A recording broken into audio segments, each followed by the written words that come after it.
এই ভিডিওতে আমি আপনাদেরকে দেখানোর চেষ্টা করব কিভাবে আপনারা ড্রিবলের যে শর্ট আছে সেটা তৈরি করতে পারেন হলো ফিগমাতে, আর কিভাবে বা আমি করি আসলে সেটা আপনাকে দেখানোর চেষ্টা করব এই ভিডিওতে।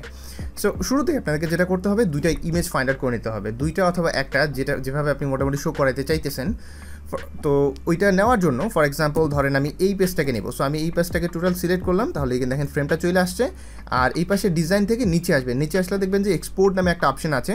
সো এক্সপোর্টের এখানে 4x করে দিলাম, 4x অথবা 3x এরকম করে, দেন আপনি এটাকে এক্সপোর্ট করে নেবেন পিএনজি হিসাবে। তাহলে আপনার কম্পিউটার ওটা পিএনজি হিসেবে চলে আসবে।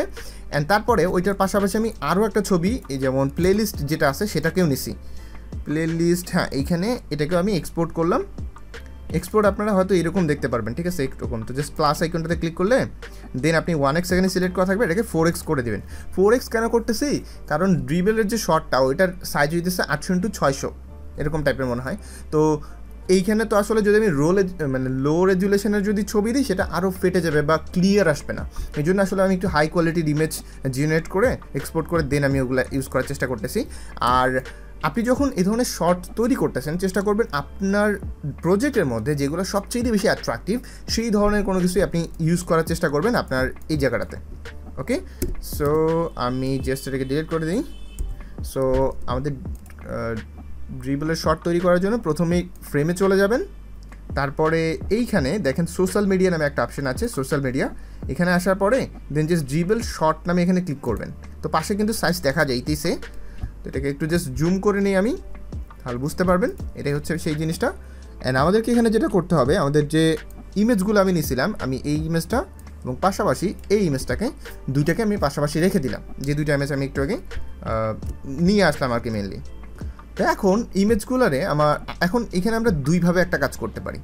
দুইভাবে কীরকম, আপনি যদি একটা ইমেজটাকে শো করাইতে চান, একটা ইমেজ করতে চান, সেক্ষেত্রে আপনি একটা ইমেজ দিয়ে করতে পারেন। আপনি যদি দুইটা দিয়ে করতে চান, দুইটা আপনি করতে পারেন। কীভাবে, আমি একটা করে দেখাই। সো প্রথমে আমি যেটা করতেছি, এর কর্নারগুলোকে আমি ধরেন 15 করে দিলাম, তাহলে কর্নার চারদিক দিয়ে মোটামুটি কাটা যাওয়ার কথা। আচ্ছা, যদি না যায় তাই দেখেন এটা চলে আসছে, মানে প্রত্যেকটাই কাটা গেছে 15 করে। তো যদি যায় সেক্ষেত্রে আমি যেটা করবো, এখান থেকে স্কেল ক্লিক করব, স্কেল করে নিলে এভাবে আমি চাইলে ইচ্ছা মতো ছোটো করতে পারবো। যখন আমি ছোটো করে ফেললাম তখন আমি এইখানে চলে গেলাম, অ্যান্ড এখান থেকে এটাকে জাস্ট জুম করে নিই, এটাকে আরেকটু ছোটো করে নিই, আরেকটু ছোটো করতে পারি, দেন আমি চাইলে এভাবে এটাকে অ্যাড করতে পারি। সো দেখতে পাচ্ছেন এরকম আমি কিছু একটা করতে পারতেছি এখানে। বাট আমি যদি একটু প্রিভিউ দেখার চেষ্টা করি, আসলে এটা কিন্তু কোনো রকম মিনিং করতেছে না। দ্যাট মিনস আপনি যদি একটু ভালো করে দেখেন তাহলে এইটা আসলেই কোনো রকম মিনিং করতেছে না। আচ্ছা, ব্যাকগ্রাউন্ডের কালারটা হয়তো একটু চেঞ্জ করে দিতে হবে, তাহলে বুঝতে পারবেন, যেহেতু এই কালার তো বোঝা যাইতেছে না। সো ফর এক্সাম্পল ধরেন এই কালারটা দিই, তো এখন আশা করি দেখতে পাইতেছেন যে আসলে এটা আসলেই কোনো রকম মিন করতেছে না ওই রকমভাবে। আচ্ছা, ব্ল্যাক দিই, এখন তো বোঝা যাইতেছে, ঠিক আছে। সো কীরকম, মানে পুরো ক্লিয়ার না আর কি। সো এটাকে আমরা চাইলে ছোটো করে দিতে পারি। আচ্ছা দেখেন, যদি আমি ফ্রেম না করি, নর্মাল যদি আমি মুভ টুলে দিই, তাহলে এরকমভাবে তারা কেটে ফেলে। সো আপনি যেটা করবেন অবশ্যই স্কেলে চুজ করে নেবেন। তো এইভাবে যদি আমি দিতে চাই তাহলে এভাবে আমি দিতে পারি, বাট আসলে এইভাবে দুই পাশে দেখেন অনেক ভালো পরিমাণে ফাঁকা দেখা যাইতেছে। তো একটা কাজ করতে পারি, আমি এটাকে একটু ছোটো করে নিতে পারি, ছোটো করে এক পাশে রাখি এভাবে, এবং পাশাপাশি আমাদের আরেকটা যে ইমেজ আছে না, এটাকেও আমরা স্কেল করে ছোটো করে ফেলি, ছোটো করে এভাবে ছোটো করে নিতে পারি, ছোটো করে এভাবে নিতে পারি। দেন আরেকটু জুম করি, এটাকে আরেকটু ছোটো করে নেই, করার পরে এটাকে জাস্ট আমি পিছনে বসাই দেওয়ার প্ল্যান করতেছি আর কি। এখানে ধরেন পিছনে বসাই দিলাম, বা পুরো ওয়েব পেজটাকে এখানে পিছনে বসাই দিলাম, আলাদা করে একটা জিনিস থাকলো এরকম আর কি একটা। তো এটা ধরেন এভাবে দিলাম, আর এটাকে একটু উপরে নিয়ে আসি, এটাকে আরেকটু উপরে নিয়ে আসি, এখান থেকে এটাকে আরেকটু এইরকম টাইপের কিছু একটা দিলাম, ঠিক আছে। অ্যান্ড এটাকে যদি আমি এখন উপরের দিকে নিয়ে আসার চেষ্টা করি, এই লেয়ারটাকে জাস্ট উপরে নিয়ে আসলে উপরে চলে আসবে। যখন এটা উপরে চলে আসলো তাহলে আমি এরকম দেখতে পাইতেছি, মানে জাস্ট এগুলোকে আমার এখন সাইজ করতে হবে। তো এইখানে আমি যতটুকু আমি এই পাশে ফাঁকা দিছি, এই পাশেও সেম ফাঁকা রাখবো। এখানে আমি চাইতেছি সেম জিনিসই করার জন্য, কিন্তু একটা বিষয় হচ্ছে কি দুইবার হেডার হয়ে যাইতেছে, তো আমি চাইতেছি না দুইবার একটু হেডার শো করানোর জন্য। সো এই ইমেজটাতে ক্লিক করার পরে এইখানে দেখেন এই যে ইমেজের ফিল কালারের মধ্যে ইমেজটাতে ক্লিক করবেন, করার পরে এই যে ফিলে আসলে দেন ক্রপ পাবেন। গ্রুপ করে ফেলবেন এভাবে। তারপরে আমি চাইলে এটাকে উপরে নিয়ে আসতে পারি এভাবে, অথবা এইভাবে মোটামুটি যেতে পারে, এভাবে রাখা যাইতে পারে। আবার এইখানে আমি আরেকটা কাজ করতে পারি, সেটা হচ্ছে যে আমরা একটা এখানে ইফেক্ট দিতে পারি, সিম্পল একটা ইফেক্ট। এখানে ধরেন 40, এখানে 40, এখানে স্প্রেড করে দিলাম হলো 40, মানে এটা হচ্ছে ব্লার আর কি আসলে, আর এটা হচ্ছে স্প্রেড। এটাকে করে দিলাম ধরেন 7%, হালকা একটু বোঝাইতেছে, আসলে এত বেশি চাইতেছি না, হালকাই চাইতেছি, হালকাই আসলে আমি চাইতেছি। এটা বেশি দিলে এরকম আসবে, আর কম দিলে এরকম টাইপের কিছু একটা আসবে। ওকে, তো এরকম আসছে, এই হচ্ছে বিষয়। আর এখানে কিছু দেখি না। এখানে আমরা আরেকটা কাজ করতে পারি, সেটা হচ্ছে আমাদের ব্যাকগ্রাউন্ডের কালারের সাথে মিল রাখার জন্য আমরা এখানে এই কালারটা না দিয়া আমরা এখানে আমাদের এই কালারটা দিতে পারি, এই কালারটা দিতে পারি। অ্যান্ড পাশাপাশি এটা আসলে অনেকটা বেশি হয়ে যায়, এটাকে আমরা একটু কমাই দেখি কেমন লাগে। এরকম কিছু দিতে পারি, করা যায় এরকম। অথবা যদি আপনি গ্রেডিয়েন্ট কোনো কালার ইউজ করতে চান করতে পারেন। আর এখানেও আমি আরেকটা ইফেক্ট দিতে পারি, সেম ইফেক্টটা এখানে দেওয়ার চেষ্টা করি। ড্রপ শ্যাডো 40, ব্লাড 40, আবার এটাও দিই হলো 40, আর এটাকে দিলাম হলো ধরেন 7।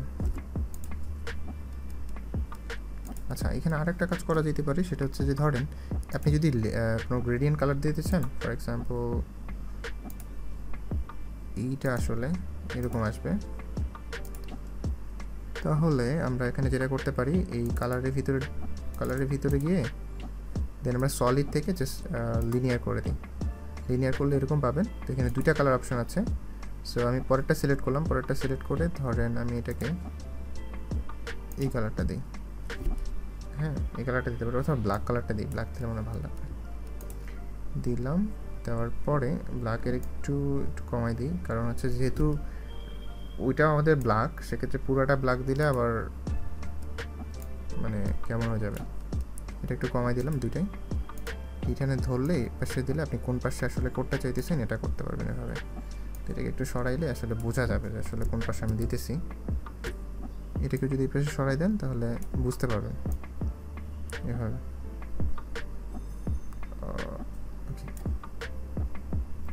এই যে এরকম আর কি মোটামুটি। সো এই হচ্ছে বিষয়। আর এই কালারটা আসলে একটু ভালো লাগতেছে, এভাবে দেখেন আসলে কোনটা আপনার কাছে বেশি ভালো লাগতেছে, কোনটা সেই অনুযায়ী কালার দিয়ে। তো যখন আপনার হয়ে যাবে এরকম, আমি তো এরকমভাবে করে ফেললাম, হয়ে গেছে। এইটারে আমরা একটু 15 পর্যন্ত হলেও কাইটে দিতে পারি, যেহেতু আগেরটা কাটছিলাম। তো এরকমভাবে দিলাম, এটাকেও এভাবে না দিয়া এখানে আমি 15 পর্যন্ত দিয়ে দিলাম। তাহলে এরকম আমরা একটা ইফেক্টারি মোটামুটি এখানে পাবো, এরকম একটা আউটপুট পাইলাম। তো এখন যেটা করব আসলে এটাকে এক্সপোর্ট করার জন্য এখানে ক্লিক করলাম, করার পরে নিচে আমি এক্সপোর্টে চলে যেতেছি। এক্সপোর্টে যাওয়ার ক্ষেত্রে আবার আমি 4x করে দিলাম। তো এখানে 4x করার পরে এখানে আপনি আসলে যা নাম লিখবেন সেটা আপনার প্রজেক্টে যে নাম দিবেন না, যেমন আমি দিছিলাম ওয়েব ডেভেলপার ল্যান্ডিং পেজ, ঠিক আছে। তো আপনি যা মন চাই দিন, দেওয়ার পরে জাস্ট এক্সপোর্টে ক্লিক করেন। তাহলে এক্সপোর্টে ক্লিক করলে কিছু সময় নেবে, নেওয়ার পরে এটা আপনার ডাউনলোড হয়ে যাবে আর কি। তো আমার কিন্তু ডাউনলোড হয়ে গেছে। অ্যান্ড আমি যদি এটাকে ওপেন না করি আপাতত, আমি একবারে আপলোডে করে ফেলি। আপলোডে যাওয়ার জন্য যে আপনার অ্যাকাউন্টে লগ ইন করার পরে দেন আপনি আপলোডে ক্লিক করবেন, উপরে আপলোডে। তারপরে এখানে আসার পরে আপনাকে বলতেছে যে ড্র্যাগ অ্যান্ড ড্রপ করার জন্য। সো আপনি জাস্ট ড্র্যাগ অ্যান্ড ড্রপ করে এখানে ছেড়ে দিবেন।